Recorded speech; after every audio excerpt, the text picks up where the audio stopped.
Hello folks, welcome back to Tyranny. As always, of course, I am Falcon, your host, and we are picking up in the same area that we were last time. There was actually a couple of conversations that I missed, that I discovered. So we found Aurora, the same chick that we initially found at the very beginning, the one who, met us at the very beginning of the game here. Fatebinder, she salutes as you approach. We're honored by your presence. Do you need something? Well, so what's the situation here in Vendrian's Well? The Oathbreakers hold the Citadel, the heart of the valley, the one built around the base of the spire. Yeah, that's definitely our headquarters, our base of operations, because it says spire if you mouse over the tab for it. Aurora points east toward the tower in the distance. Excuse me. The Matani River has been our largest headache since the siege, or during the siege. It's unsafe for armored troops to ford, save for at a few key locations, and the enemy knows this as well as we do.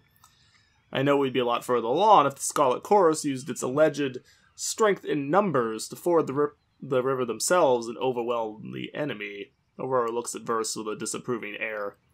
As it is, we must take the valley slowly and advance the Disfavored bulwark, since that's where the real work gets done. And then Verse says, because all it takes is numbers to cross a river under a hail of arrows.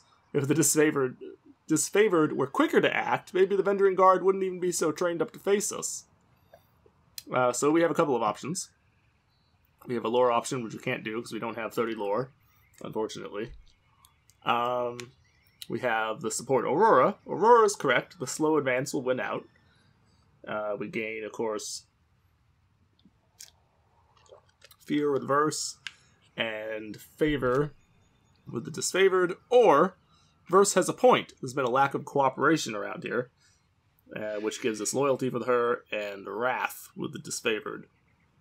Now, I'm going to show you guys what this all actually means, because I was investigating the what the hell are they called?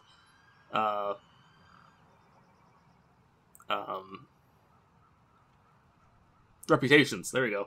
I was investigating the reputation tab, and there's actual skills that you unlock once you reach certain levels of these things. Fear and loyalty for your companions, and favor and wrath for the factions. If I remember correctly, fear with Verse actually gives her a really cool ability. Although I think you get a pretty good ability with either one of them, but I kind of like the fear one more, if I remember correctly. And not so much the Disfavored skills, but the one that you get for the Scarlet Chorus is actually really good if you go with the Wrath side for the Scarlet Chorus. You need like level 3 or something like that to get it, but it's actually a really good ability. Or actually, no, the one I'm thinking of I think is level 5, which I believe is the max level. Now, the one with the Disfavored is pretty good if you go for Wrath. If you're fighting the Disfavored, which tells me that we must fight them at some point, or at least you have the option to fight them at some point, because it would only be useful if you were fighting them. Well, let's support Verse here. Let's support our companion. On both sides, I assure you. So that's the lack of cooperation. On both sides, I assure you. And we get nowhere by bickering over the failings of past battles. So how long have you been with the Disfavored? 7 years. She pauses to count on her fingers. 2 seasons. Maybe a handful of days. I trained at Fort Resolution a bit before the conquest. Compared to the commanders you find around camp or stationed at Iron Hearth, this makes me one of the Youngbloods. It's been a long and grueling campaign, but the end is in sight. We soon have the Oathbreakers back under control, then we can rest, retrain, and even cycle out troops so we can see our families again. So what can you tell me about them? They're the last gasp of the Younger Realms. Among them are warriors that escaped the Bastard City siege, a few refugees from other victories, and a bunch of Vendrian locals with disillusions of independence. Of course, the Bastard Siege is that first one that we attacked. These southern wastrels cannot match our iron, nor the chorus's numbers. What on Teradus gave them the nerve to rise up and ask for a second helping of battle is anyone's guess. You see anything interesting during the war? I once saw a forge-bound artisan set himself on fire. Occupational hazard. That was an unpleasant day, the first of many, to be honest. And those are mage smiths, sworn to Kairos' service, though their operations in the tiers are overseen by Tunon and his court of fate-binders. Each forge-bound uses magic as a cool tool to augment their personal craft. Most commonly smelting and metalworking, but carpenters, tailors, and tanners are found in their ranks, and each mage strives to create that which is impossible with mundane hands. Most notably, the forge-bound are the sole masters of ironworking in the known world. Really? Using spells of fire resistance to wade into the forge fires, the forge-bound can work iron at temperatures no other forge can handle, and with a hands-on touch that no mundane smith could hope to achieve. Because of this vital skill, the forge-bound are considered a strategic war asset. Their lives regimented and controlled so that the forges may return out iron arms and armor without debate, delay, or distraction. I heard about the edict you proclaimed at the burning library, but thankfully I wasn't there. Oh, one fire was enough for me. Yeah. Previously known as the Vellum Citadel, the archive and ancestral home of the sages is now the site of a volcanic crater. Eruptions of lava began during the conquest of the Tiers after Kairos' forces failed to claim the library. Kairos cast an edict of fire to break the siege and rid the world of the forbidden knowledge stored there. The citadel has been a smoldering ruin ever since. It makes me wonder why it was forbidden knowledge. Would it be knowledge that would hurt the Empire, I suppose? Stuff that could be useful against Kairos? Kairos' most powerful magic is that of the Edict, commandments cast upon whole regions that can control and destroy man and nature alike. Once cast, an edict can rain fire, wither crops, demoralize cities, usher in endless night, or do whatever it is that Kairos envisioned. No known force, magical or mundane, can stop an edict, though each edict is often worded to include some condition or contingency that will see its end. Some edicts have been short-lived, delivering days of wanton catastrophe, just as many have lingered for centuries. Kind of like the one that we're carrying, which... Have a pleasant day, Fatebinder. Kind of like the one that we're carrying, which is if they fail to do what we're here to tell them to do, basically, to kick these guys out, it's going to blow the whole damn area up, which will be fun. It's good times. Real good times. So we do still have a conversation with Verse to go on about. Couldn't help but notice how you were eyeballing the disfavored symbol littered about camp. It's hardly a symbol, just a scrawl. That's true, but it used to be the pride of Graven Ash's Legion before Kairos made them deface it. So why did that happen? Oh, so she's going to explain it to us. That's actually cool. Word has it that Ash has been under more scrutiny than the other Archons, seeing as he took a stand against Kairos in the past. Even though he bent the knee in the end, that doesn't place him above suspicion. Kairos and the other Archons keep him on a tight leash. Before he bent the knee, Graven Ash rallied his legions against the Overlord's authority. His prowess on the battlefield ingratiated him with the Archons, who welcomed him into their ranks in exchange for his obedience. Ash's troops impressed the growing empire, but Kairos made them sacrifice everything they were up to that point. Ash surrendered. Up to the point that Ash surrendered. They've been disfavored ever since and fighting to earn back their honor. Oh, so that's why they call it the Disfavored. Okay. I guess that's why you don't cross the Overlord. Kairos holds a grudge with a mean, jealous streak. I have some other questions. Go on, then. What do you need? So, are you a spy for Voices of Nerat? Regards you with an unreadable expression. Her mismatched eyes look at each of yours in turn. I don't have enough reputation. I mean, does it even matter? You have to decide for yourself whether or not I'm worth trusting. Is keeping me along worth the risk that I'll spill the occasional word about you, what you ate for breakfast?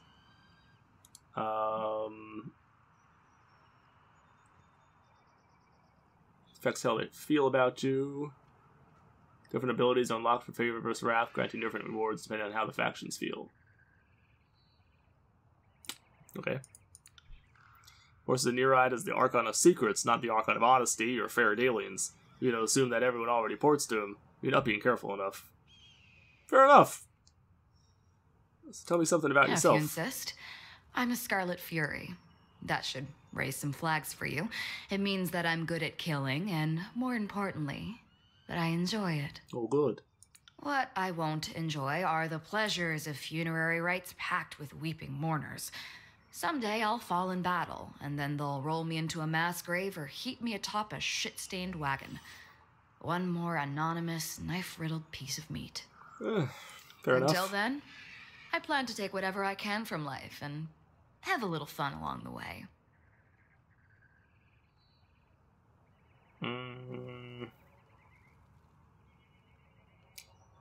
I'm going to talk to her off camera and try to learn some of that stuff myself, but I don't really want to subject you guys to all of that. Oh, okay, so we can talk to her anytime we want. That's good. That was one thing I was a little worried about. There was an accident out of that, was that I wouldn't be able to continue to talk to her, but that looks like it's a lot of dialogue, and I don't really want to go through all of it right now. I want to actually get some stuff done this episode without making it super ass long. Yeah, see, there's the spire, and like I said, I'm pretty sure that ends up being our...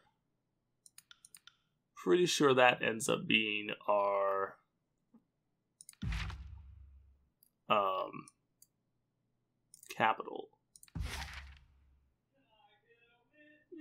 So there's Tunan's court. Hey, look at the giant ass fucking craters in the place. Damn.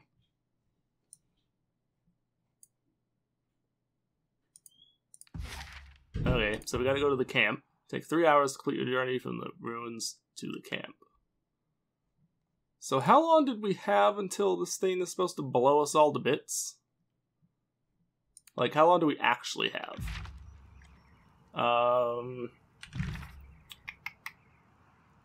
Conqueror's Will. Let's defeat the rebellious Vendrian guards soon, or everyone in the valley, allies and enemies alike, will die. But what exactly does it say? Like, precisely. For morning and the day of swords. That doesn't tell me anything.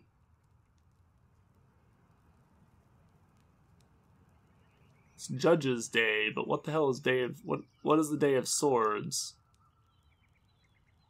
Like, how far away is that? Because we don't actually know how far away that is. Is that, you know, this next month, a week from now, a year from now? I mean, exactly how long a period of time are we talking about here?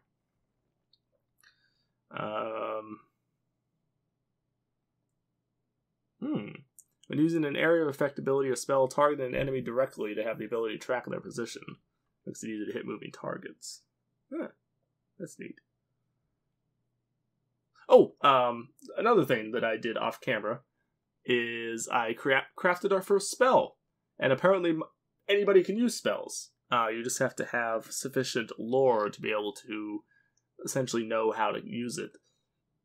And I don't know if it's the amount of lore you have or something else that affects the amount of spell slots that you have. Because, like, my character has, like, 4, I think? And Verse only has 2. I can only make 1 spell right now because I don't have the runes to make anything else.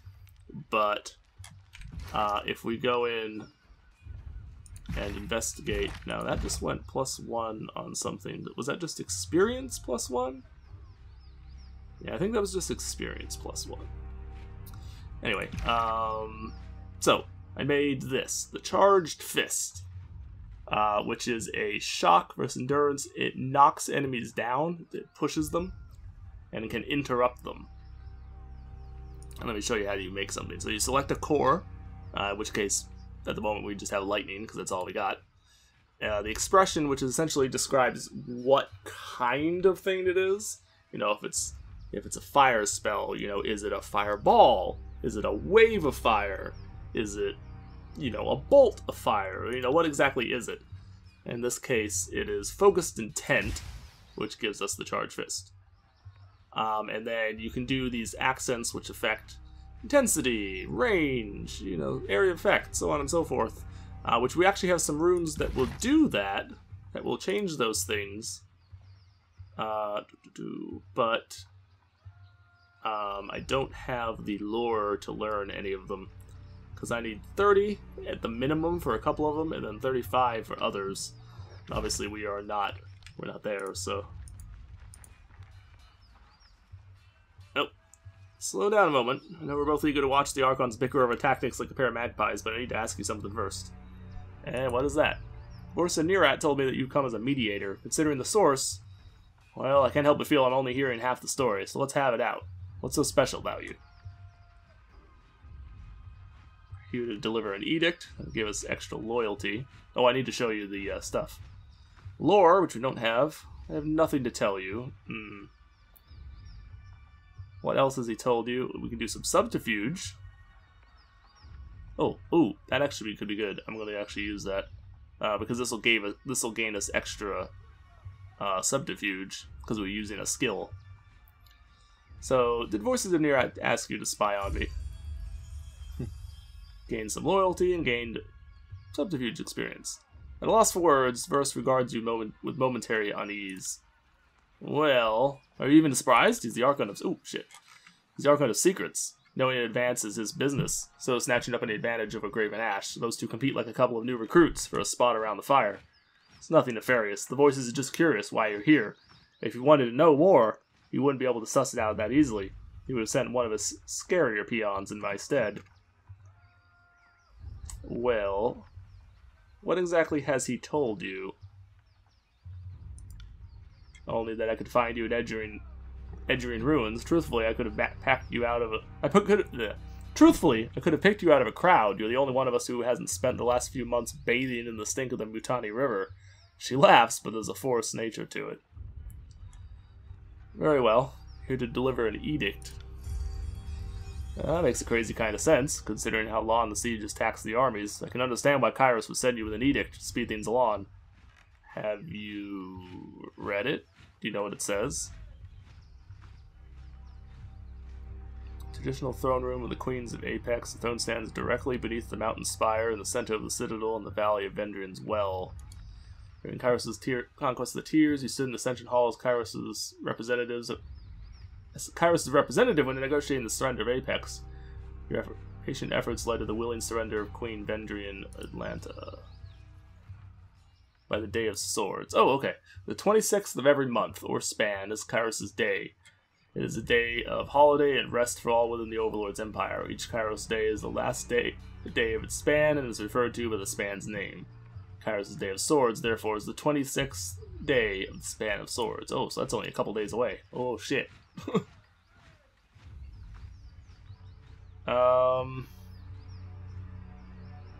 Alright.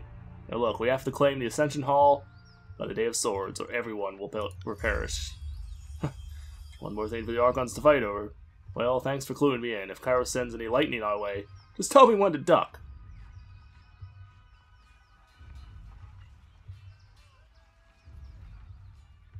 Why are you so suspicious?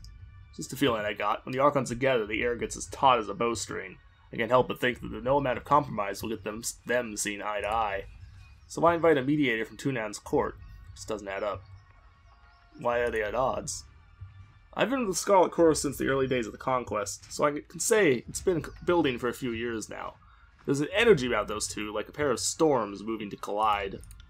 I've heard tell that Graven Ash and the Voices of Near shared some bad blood in the Northern Empire, but I don't know any of the particulars. That's absurd. The Archons cannot put the task behind them. They are unfit to command. By my authority, they will fall in line.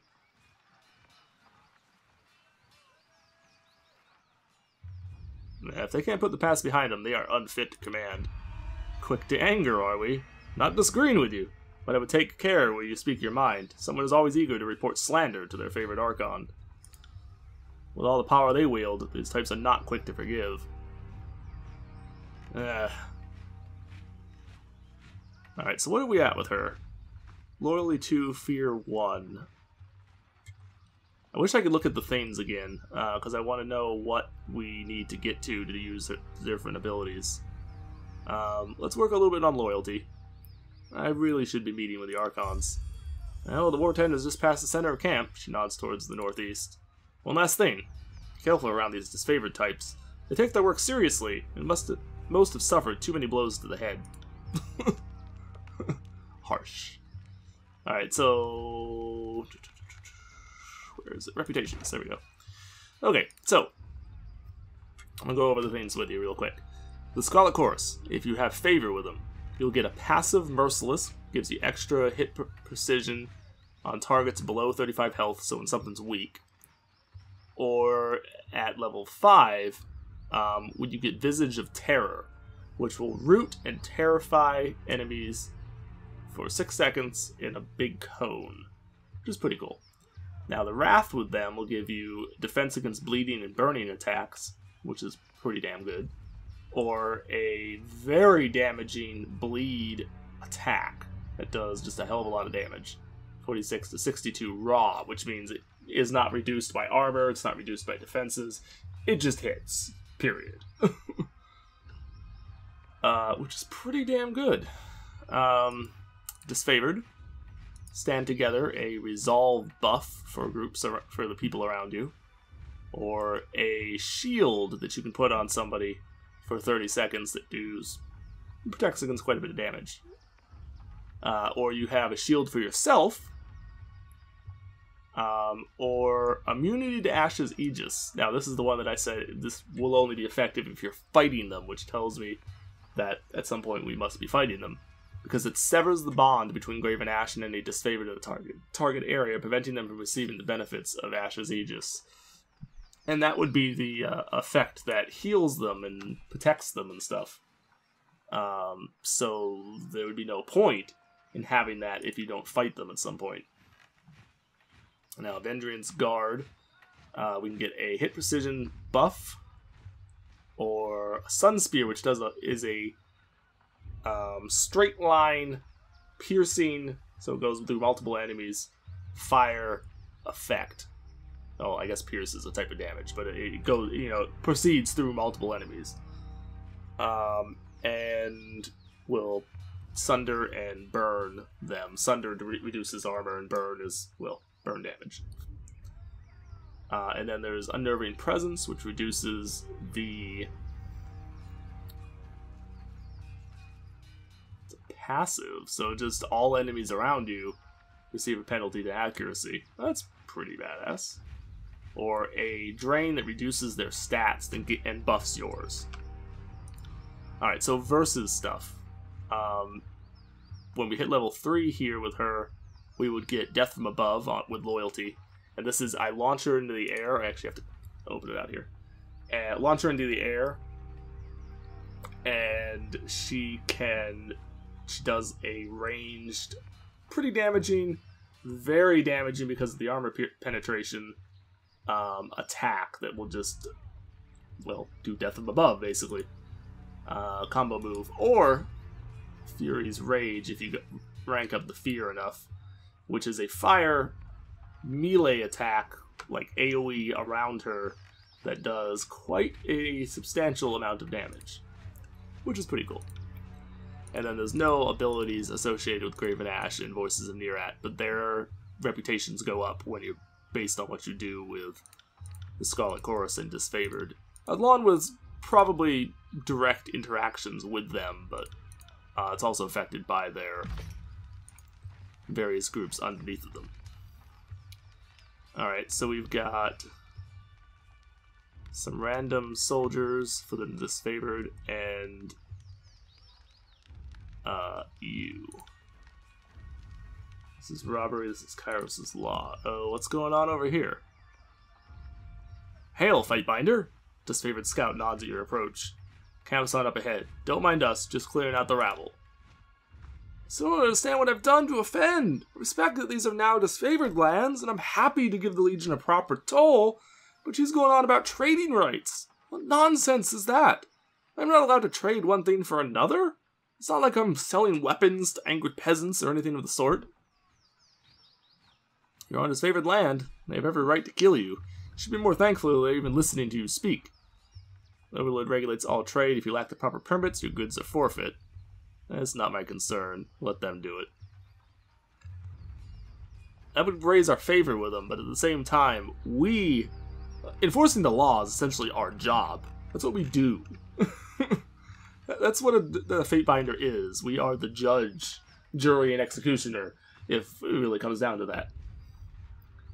Alright, look. I'll explain this to you. The Overlord regulates all trade. If you lack the proper permits, your goods are forfeit. Trade permit? Well, how was I mean, to whom would I speak for such a thing? Not us, and not our problem. Maybe march your butt to Bastard City and plead your case before Tunon. Or we'll lighten your burden and relieve you of your wares first. That should make the launch track a bit more bearable. Anything to be argued before Tunon may be argued before me. Lose a little bit of favor. This is technically true, though, because that's the entire point of the Fate Binders. You best start making a very strong argument as to why I should help you. So we lose a little bit of favor with them. So lose minor favor. We don't have a whole lot of favor, though, so I'm not super concerned. You are on disfavored lands. They could kill you. You're lucky they're even talking to you. But I'm here to peddle my wares. I mean no harm. Merchant takes a step back, his eyes scanning the soldiers for sign of movement. And if you think I'm a threat to the disfavored camp, then you've seriously overestimated me. Please, how do I make this right? From the sound of it, I feel like I'm about to be robbed. You're not the only one. I'm being robbed to patience as we speak. Oh, this is from Verse.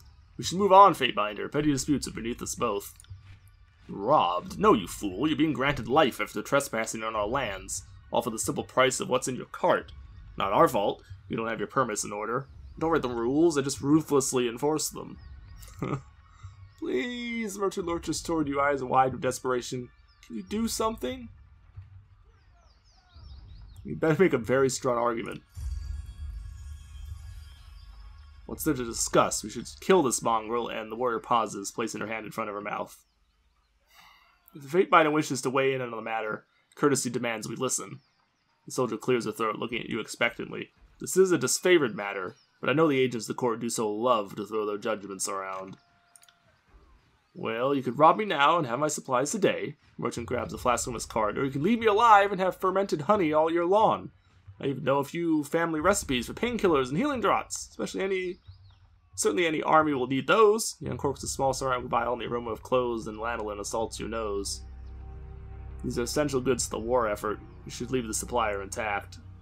Oh, if we were a lawbreaker, we could do something with it, or if we were a hunter, or if we had more lore. We could lie. I have reason to question these items, I shall trust their judgment. So we could actually gain average favor now, so we actually only lost a little. And now we could actually gain a fair bit more if we sided with them. So we don't lose any more favor if we tell them to leave him alone.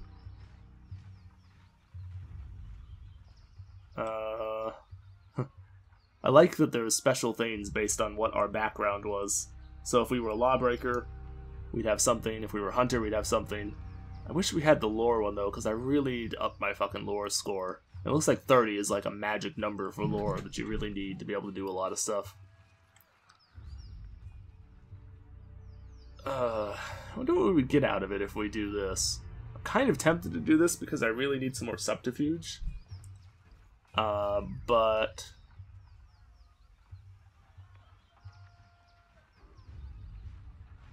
this is a lie, though, and we're not really about lying. We're here to enforce the law.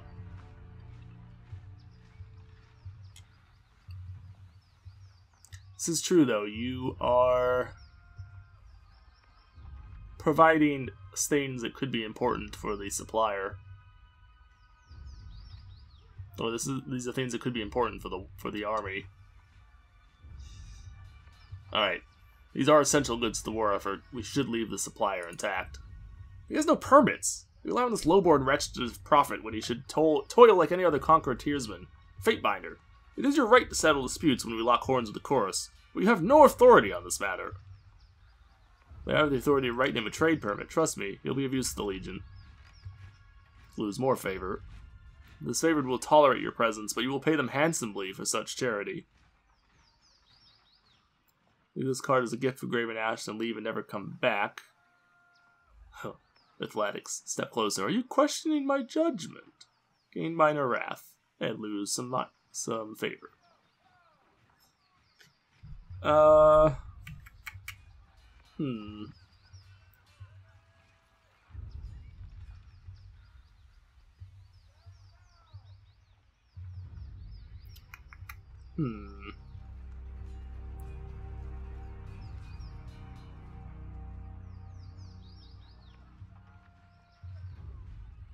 don't really want to lose any more favor with them, though, because I would like to rank that up. Alright, I'm gonna tolerate your presence. Shit. I don't know. I do like the ability that we get, with the Wrath, with the Disfavored, because it gives a shield to myself. The other shield ability is a level 5, and you need like some sort of special thing to be able to get the beyond level 4. That's with all of them, by the way. Yeah, except maybe the companions. I didn't look at that part.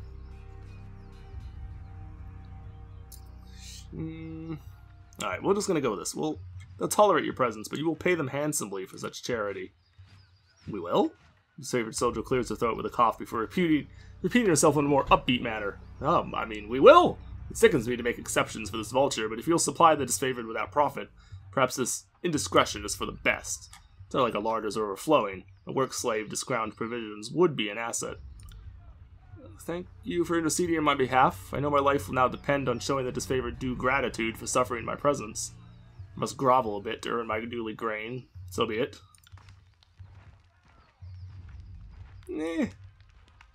For the most part, worked out. For the merchant. Can I talk to you? If you're taking down the disfavored from doing worse, sad times we live in when making a humble living is branded a crime. So saving your hide was worth... Oh, well, naturally. Closes his throat, his face showing a flash of a scowl. One good deed deserves another. Well, then have my shop up and running. When I have my shop up and running, I'll sell you provisions for a song and give you a proper bounty on any odd bits of weaponry you find. Provided that. He jabs a finger at you. You keep standing up for me should those iron goons try to rough me up a second time. You were lucky with us before, merchant. Take care that you don't challenge your luck again. Yeah. On the lookout. I would be very careful there, friend. Oh, I don't have quite enough subterfuge. Shit. Yes. If we'd lied, maybe we could have gotten into it. Can't do that. We didn't. I'll be your shadow. What do we have here? Step closer and present yourself. I like that they said that only when I went into cloaking. When I tried to sneak. So this is just the wall, right? There's not going to be... Oh, maybe there will be something outside of it. Let's explore really quick the outskirts of the area. Quiet down! Humble grave lies before you. A battered sword has been used as a marker of the initial B deeply engraved into the iron. A modest grave for the Archon's son, Brennix. Oh. We don't bother with funeral rites in the chorus. No point in thanking conscripts for their duty. The Archon's son, though, that's not... Well, gives you a little bit of an indicator.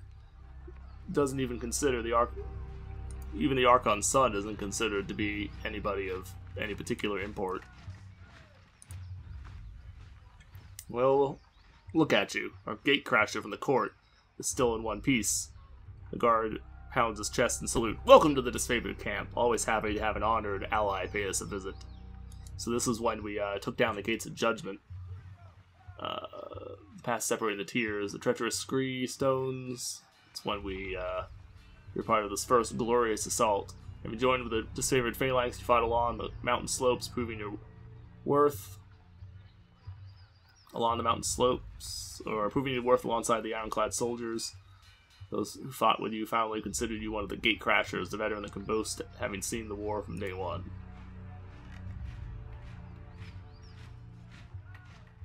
Salute. Graven Ash protects. That he does! The warrior nods in approval, then taps twice on the gate to signal your arrival. Be well, Fatebinder. Glory to Kairos. Glory to Kairos, indeed. What do we have here? Slaves? Soldiers? Hail to you, guardian of the law. The man dressed in merchant finery greets you with a smile. If you have a few excess reins weighing you down, best unburden yourself before battle. You know that the disfavored suffer a merchant in their camp. That must be a man selling only the finest provisions and armaments. Take a look and see if something interests you. Oh, so we have different things for everybody. Well, not everybody, but just about everybody, really. My lord father's familiar with trade. Might I inspect your stock? He hesitates, and then corrects with a welcoming smile. Oh, of course. By all means, I have nothing to hide. Makes a show of removing a crate's lid and showing off his wares with an open palm. Supplies are all perfectly ordinary. See nothing out of place or unauthorized by his mercantile license. Try to steal something. Smells like petal grass in here. Have you been selling something you shouldn't? I actually want to try and rank up my subterfuge, so let's try and steal something. You lean down to inspect. What did I get? Oh, just a little bit of money. Lean down and inspect the merchant's wares and spot a few rings that must have fallen to the bottom of a crate.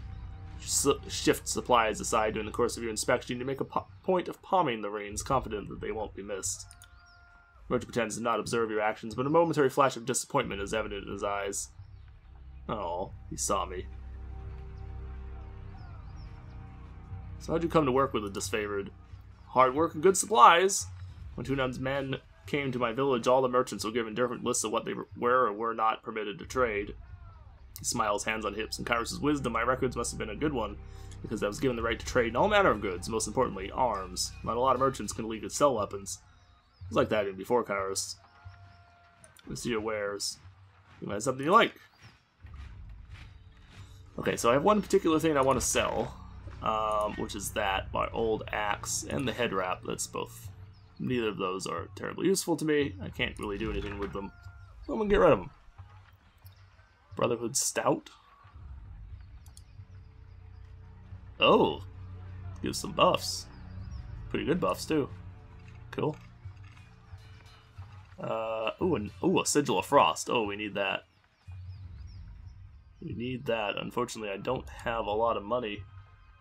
That's against bleeding attacks. Okay. This is unfortunate, because I really want this, because this is a Frost spell, which we don't presently have. That is actually kind of important, so I'm going to buy it. Which unfortunately means it will cost me some money out of my reserves, which is not much, but, I mean, to be fair, we just stole some money from the dude, so, I mean, eh.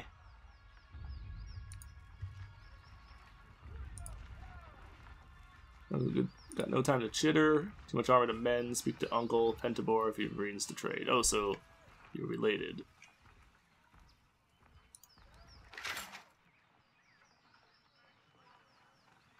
Stone shield boots. Oh, they're light armor. Oh, essentially the same thing that I'm wearing. So aside from being worth some money, I guess so not much point. There's medicinal herbs. We hear that they have been carefully rationed. Can't do that. I mean, I'll be your shadow. All things considered. Okay, so I can pick that lock. Agate. Grain and You learn cheese. something every day. I'll happily take it because I do need the resources, and it actually leveled us up an actual level because you have both the skill points and then I can upgrade. That wasn't so hard. Upgrade this. Ooh, a sigil. Oh, one that I can actually use too. Sweet. That's cool.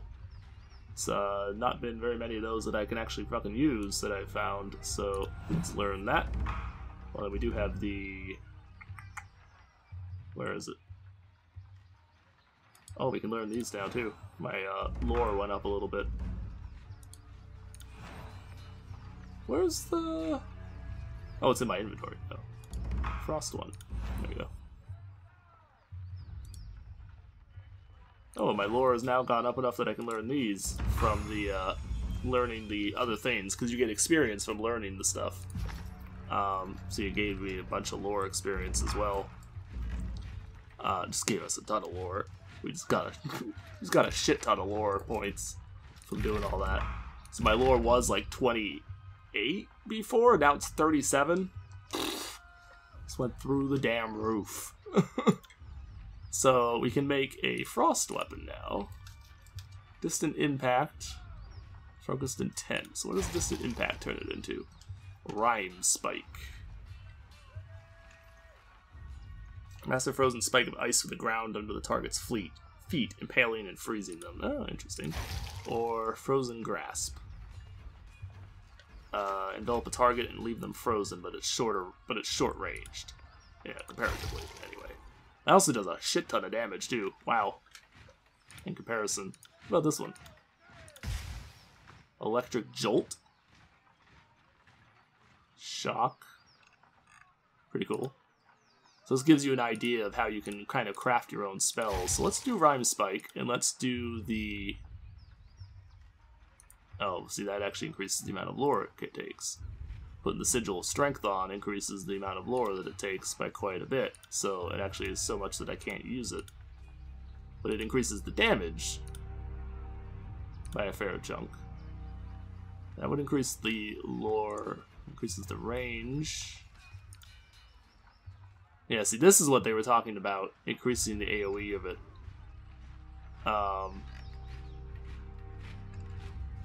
This is what the guy that I read this about, that I was talking about, that I've discussed with before, where you need a lot of lore in order to do spells. And he was primarily talking about AoE spells. If you want to make good AoE spells, you need a shit ton of lore. You can see this here. It goes from 30 to 55, and all it does is add a single radius. Like, it's pretty ridiculous. We can increase the duration. So if we made this the absolute most powerful spell, that it would get 100. Wow. Wow. And these are weak sigils, too. Like, these are not anything really to laugh home about, to write home about or whatever. And that just makes them ridiculously expensive. Okay, well, I'm going to assign that to you. And let's actually...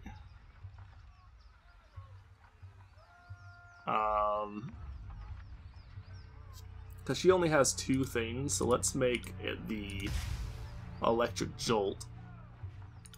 I'm going to give her that. And then I'm going to take, as like her ranged spell, and I will take the Frozen Grasp one as well. And this we actually can do the damage upgrade on it. We can do a range. Actually, the range one would be pretty good. I'm less interested in that. We'll do the damage, make it 45, so I can't quite relearn it. So I'm going to take that one. So we have a couple different spells now available to us. And see, that actually gives us more lore as well. We will try to figure out what the level up does in a little bit. Bitter Quip? What are you? Who are you? Glory to the voices of Nearat! Projecting his salute for all to hear, the grinning blood chanter raps his staff against the ground as you approach. Fatebinder Lamoral, I presume? His smile quickly retreats, giving way to a sour scowl. I'm Bitter Quip, and here is the emissary of the Scarlet Chorus. Bitter Quip looks at you impatiently. So what's it like working with the Disfavored? He scoffs, looking away from you for a moment before sniffing and returning his attention to you. Reporting to the Iron Hag is an insult. She fought 1 duel for her title. 1? Her leadership must be continuously proven, earned, and defended. Weakness should bleed to the bottom of the army, not rise to the top. My assignment here is also an insult, but one I will bear for the good of the chorus. He sniffs the air, smiling to one side of his mouth. If only to see with my own eyes the failure of the Disfavored. That'll be a fine day. You tell me of the Scarlet Chorus. Chorus is the future of the Tears. I feel only derision and pity for those who fear our inevitable ascension. What in particular would you like to know? Tell me about Voices. He's our supreme commander and public servant. He who sets us free but directs us all. He smiles as he talks, his face turning flushed. It's the epitome of what each of us can be, a magician without equal, and the leader of uncountable numbers. The voices in the chorus are one, conquering, expanding, and growing, changing always stronger. Glory to the voices! So how'd you come to join?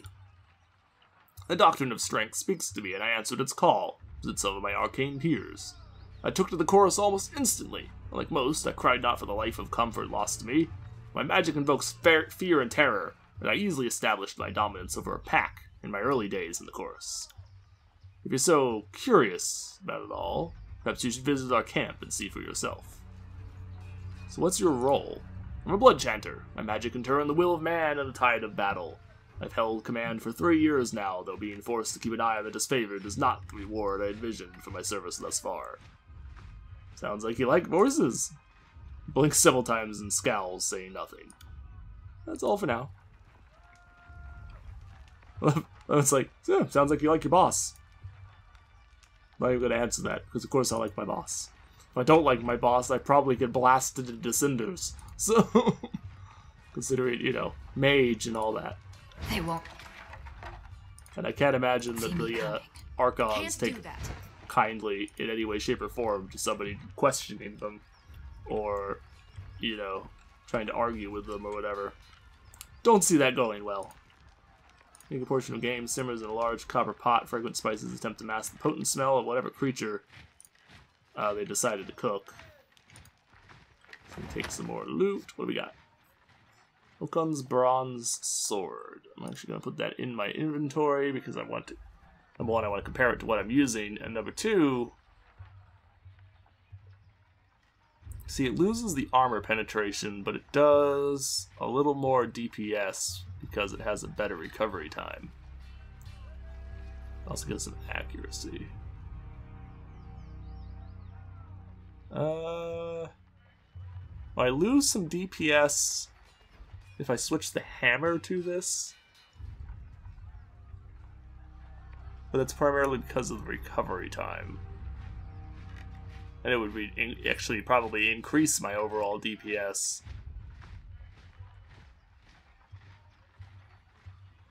Yeah, it actually would probably increase my overall DPS because it would reduce my recovery time by quite a bit. By a full second. Almost. At the same time, it's the same type of damage that I'm already using, and using that is probably not the best of ideas. Same as what she's using, it looks like. So it provides no bonus with her. Alright, I will pick it up. But I'm picking it up more because I'm Lucia. This is Marcus. The Savior's soldiers point to the armored man next to her. And you must be the Fate Binder. From under her helmet you hear an audible scoff. We've been assigned to assigned to your hospitality, Marcus quickly interjects, while you remain on disfavored grounds. If you need a place to rest, we can make the necessary preparations. What can we do for you? So if we were a soldier, pit fighter, or hunter, we'd have something special to say to them, but we're not, so we don't. Tell me about yourself, Marcus. I'm not sure there's much to tell. I was trained at Fort Resolution. It's my first campaign. I'm proud to be with the Legion. I was wounded at the gates of judgment, but Graven Ash's protection meant to be good. I owe my life to him. While you're bragging that let your guard down and took a spear to the gut, you really shouldn't boast about a filthy tearsman besting you in battle. She rolls her eyes. You're just bitter that Lord Ash never seems to notice you.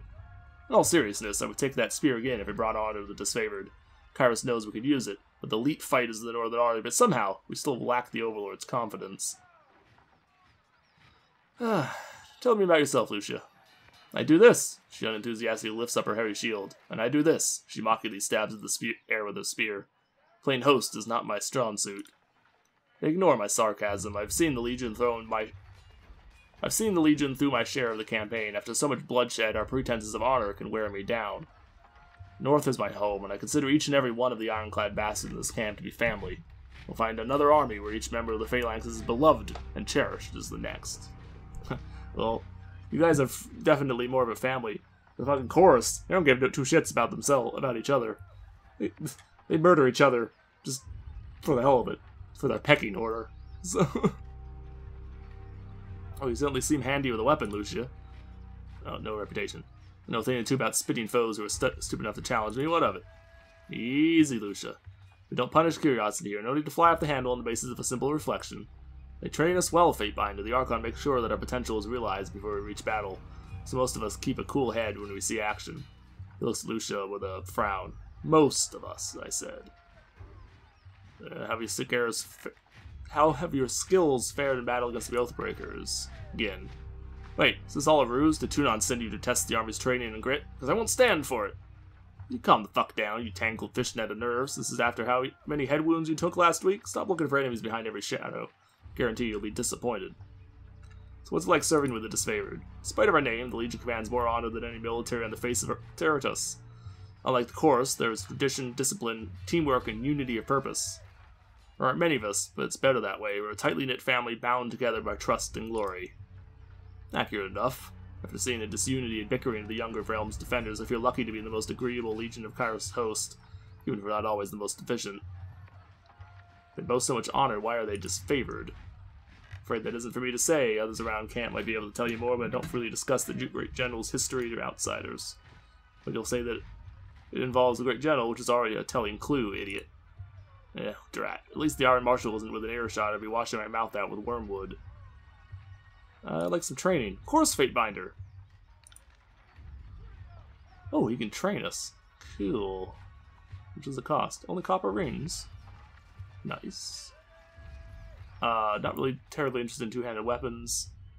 Could use some parry training. Ranks trained this level 0 of 5. Oh, so this is like... Interesting. This is like old school, How the hell did you level up so fast? This is like old school, like Morrowind and some of the other things where you could only train a certain number of times with NPC trainers, like each level, which is pretty neat, actually. Right, I'm going to take one-handed weapon training.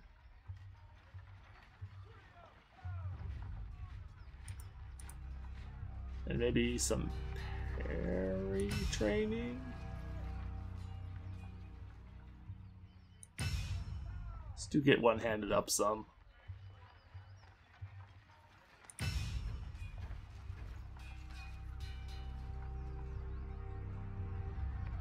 Let me hold off on the rest of that for a second.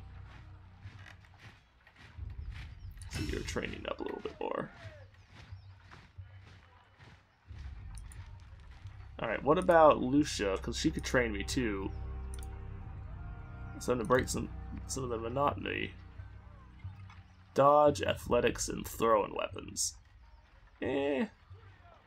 Alright. I mean... It's cool. It's cool and all. Make no mistake. So what exactly did that do to our stats? Because I was raising one-handed weapons. It's up to 25 now? Versus hers is at 22. And I think they were the same before, so that actually did definitely raise her stats some. Now, with each level, you can increase one. No, that's not what I want. Never enough experience to level. Let's increase one attribute of your character and purchase a new talent. Okay, so we will do that here at the very end of the episode, but... So I think we're done with them for the moment. Archons await you inside. What just happened? Why did our subterfuge go up?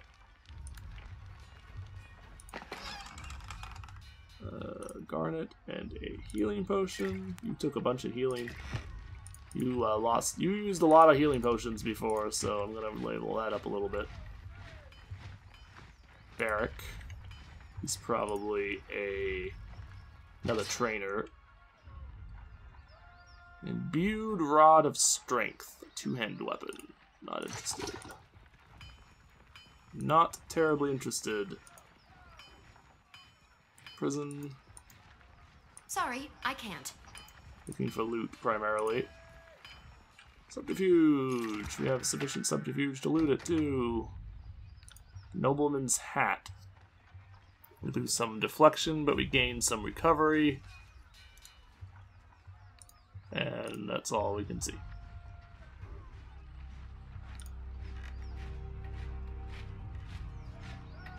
I mean, it's kind of whatever. You're probably a merchant. Curses the air as a blade of thin iron breaks in half beneath his hammer. Repairing weapons with scrap is exactly why I got into this craft, but our supplies are spent. Why not forge bronze? Bronze will do in a pinch, but don't get me wrong. Take a beating and get bent into shape, unlike the stubborn iron we have here. We always have plenty of tin and copper lying around, so supplies aren't the problem. It's a rare smith who can churn out military-grade bronze consistently. More often than not, it comes out soft. Look around camp. We're garbing the Legion head to toe in iron because it's cheaper and easier to produce for the masses. Can't do that with bronze. Call the Disfavored the Iron Legion for a reason. Strategy and skill may be our backbone, but our claws are made of iron, the good stuff that comes from the Smiths and Lethian's Crossing. Which is another place that we could have gone if we were interested in doing so. But we didn't. Mentioned an iron shortage? I'm afraid so. The last shipment sent down the Matani went missing near Echo Hall Crossing. Echo Call, rather, and I'm afraid we won't be seeing any more now that the valley's sealed. Forge-bound iron is Tunan's responsibility. Why is this the first I'm hearing of it? Keep your voice down. Grimanash doesn't want to cause a panic or pass any information to the Avengerian Guard. Best case scenario, the iron tumbled off a boat and is arrested in a riverbed. Worst case, ends up in enemy hands. If I find myself in Echo Call, I suppose I can keep an eye out. I appreciate that. That says the Great General more than you might know. Maybe he isn't quick to offer his thanks to outsiders, but I know he'd be grateful for your help. It would be a boon to the war effort if our iron is recovered. That means cleaning up the Archon's mess. Let's go with its favor. I know that Tunan wouldn't have dispatched you without good reason. The Coordinate isn't exactly known for gambling when the stakes are high. See that? That's how we tell apart our iron shipments from the rest. Inconspicuous, so people don't go snooping around. You want to keep your eye out for those. Good hunting. Small set of notches on the wood. Okay, so that gave us a side quest. Cool. Alright, what about Barrack here? He merely stares at you. Oh, okay, well. Carry on then. Can't do that. Well, let's level up here, and then that's actually going to have to be it for this episode, unfortunately. So, up our quickness will increase our cooldowns on everything. Might will, of course, increase our general damage. I know quickness was an important skill for us, that's why it is our highest skill. Wits, somewhat less so. Although that will help with our lore's problems, which could be pretty good. Finesse is our ranged stuff. Vitality, of course, gives us more health.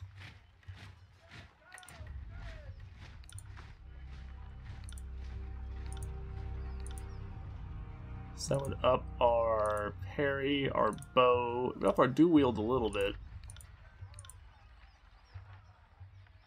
About wits, ups our lore, quickness, helps our dual wielding a lot, and our subterfuge.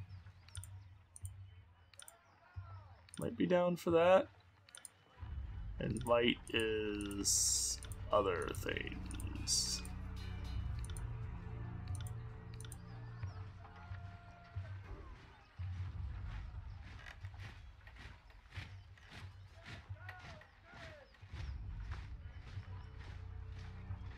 Oh, so that's just weapons wielded in a single hand.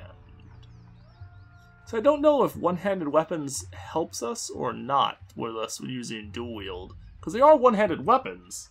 So we're doing two of them. So I don't know if that counts. I just don't know. I'm going to try and get my quickness to 15. At least with the buff, anyway. Because that will help us with quite a bit with our damage, and yeah, what about with you? I'm kind of annoyed that you're level 3 already, but oh well. You definitely could use some more vitality though, because we've seen you get hit really hard. Like you do not do so great when it comes to damage. 6 categories. Each level you gain 1 point to purchase a talent from any of these categories. And then the talent tree, each tier of talents unlocks based on how many talent points have been spent within that tier. Each companion has their own talent trees with unique abilities. Oh. These abilities unlock in the same manner as your character's talents. Spend points within a companion's talent trees. Further tiers of talents become available. Oh, so they're not the same things. Interesting. So Skirmisher is going to be her range stuff, and Duelist is her melee. Okay. Extra movement speed, and immune to engagement, so she wouldn't be tied down. That could be pretty good. Times basic attacks for 50 for 15 seconds. Oh, it's passive. Okay. Know your enemy, parry and dodge when damaged. This effect stacks. Oh. Whenever an enemy strikes it, she gains these things, and it continues to stack until the combat ends, so... Damn. That's gonna get, like, insane.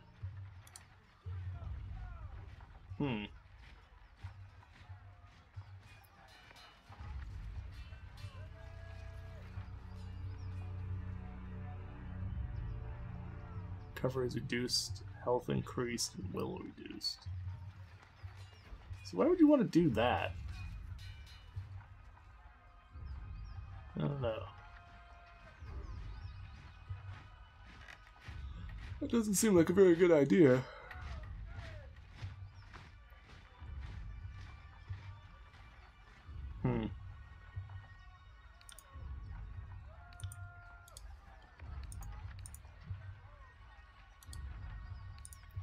Or we could upgrade her ranged abilities, which we haven't really seen any of yet.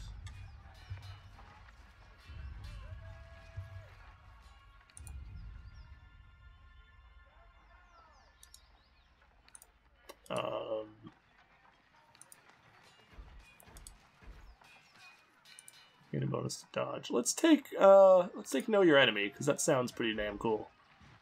Kinda like the sounds of that one. And then I'm going to put my points, I think, into the agility tree, at least to start here. And I'm going to take...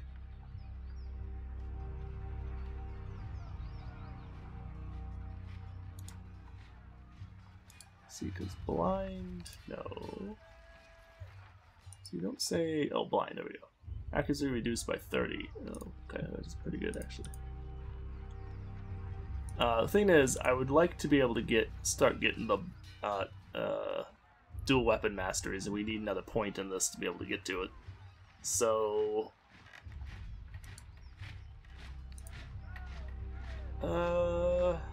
Feint, maybe? Flurry of Blows is pretty good, too.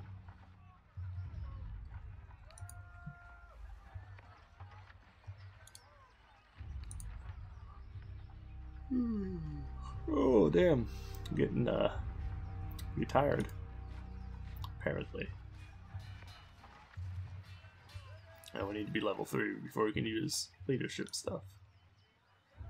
Alright, I like sneak attack, but I think that only works if you're attacking from stealth.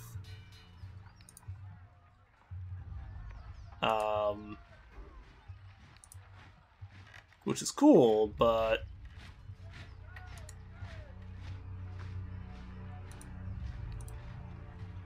not necessarily the best move.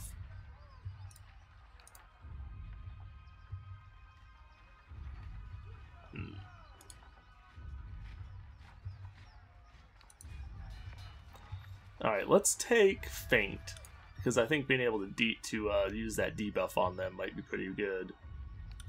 And then we can start taking the weapon masteries next. Although some of the other skills are also pretty damn good, but...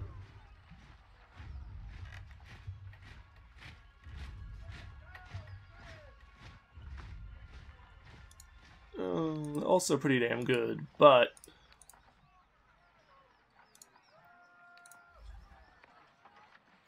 Yeah, I think I like the Feint skill.